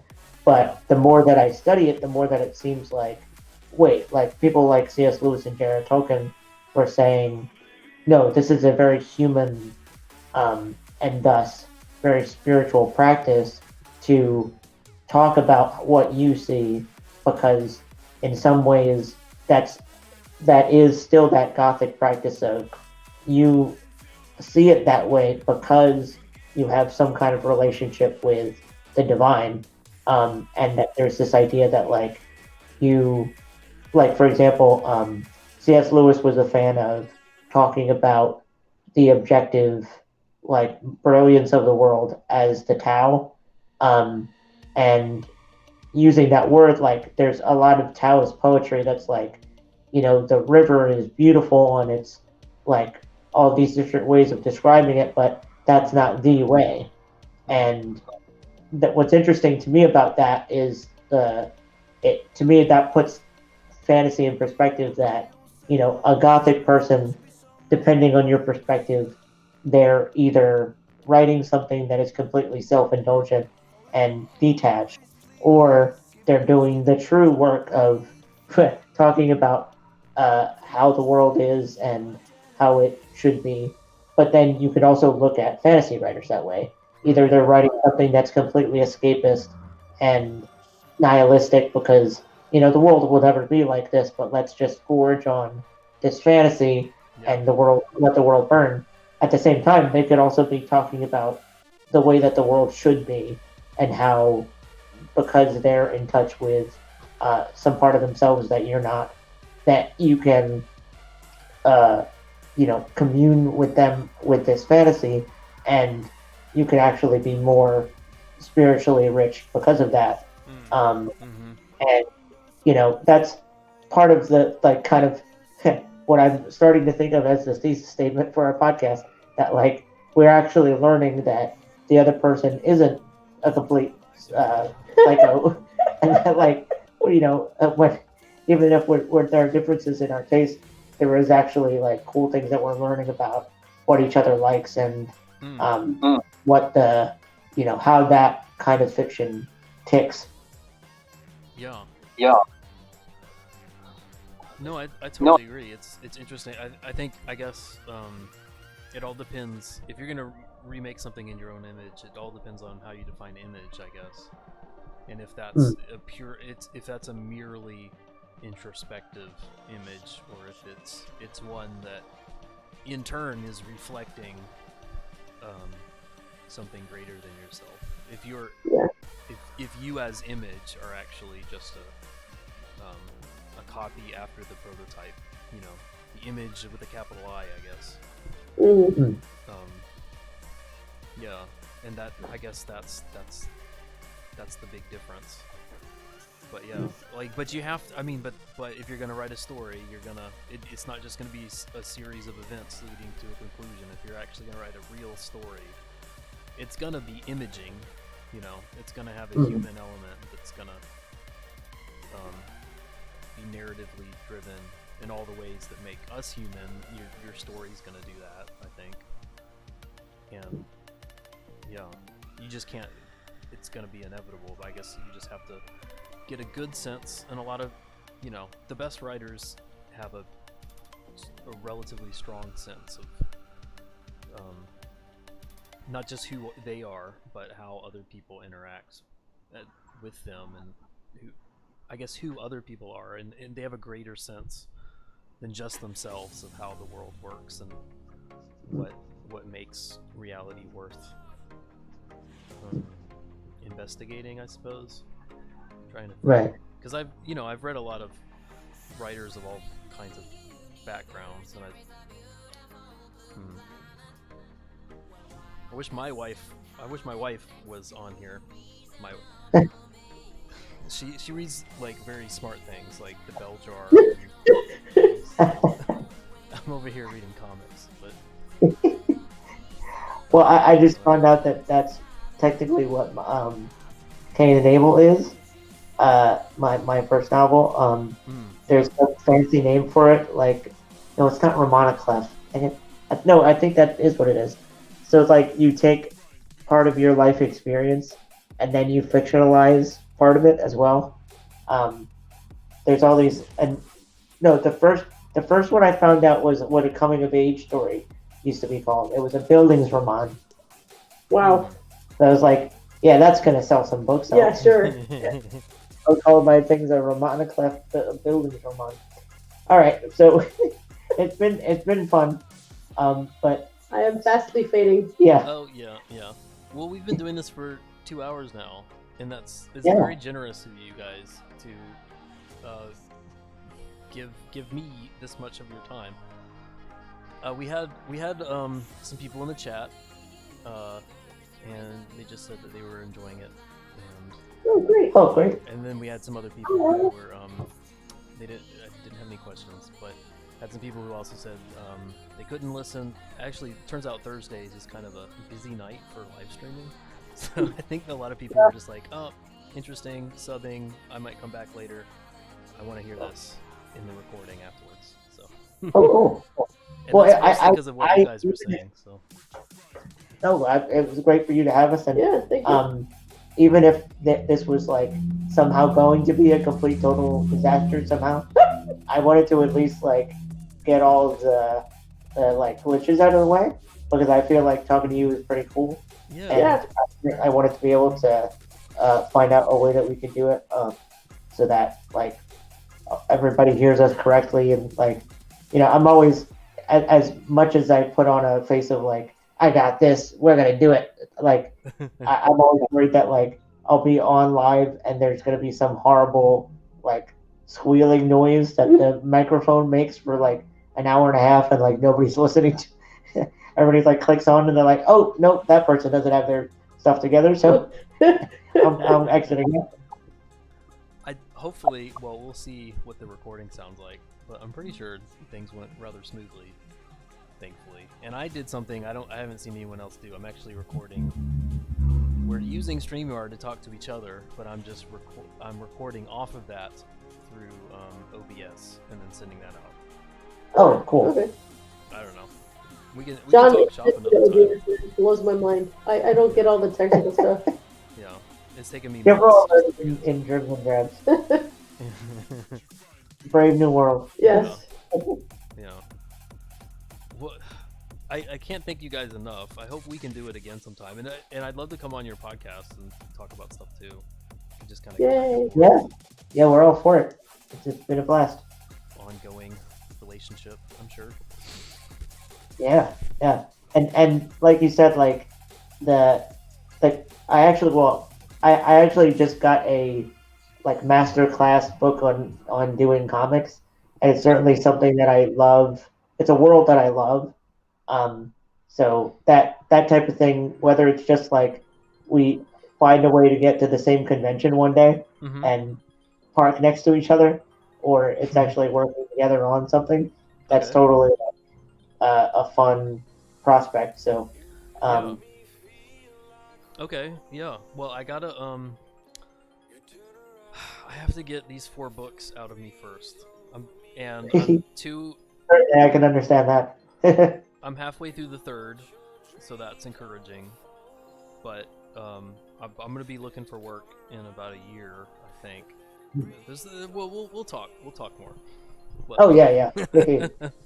we got plenty of time, which is fun. Yeah. Yeah. Well, I'm gonna go ahead and I'm gonna sign off from the live stream part. You guys hang on just a second, and I'll say goodbye to you guys afterwards. But thanks for everyone who tuned into this. Hopefully we'll be doing more of these in the future. Apologies if you've subbed and you haven't seen me live stream as often as I used to. I've been busy trying to get the books figured out. But yeah, thanks again. Leave comments, under the video. Give us a like and a sub, and we'll see you guys later. Bye.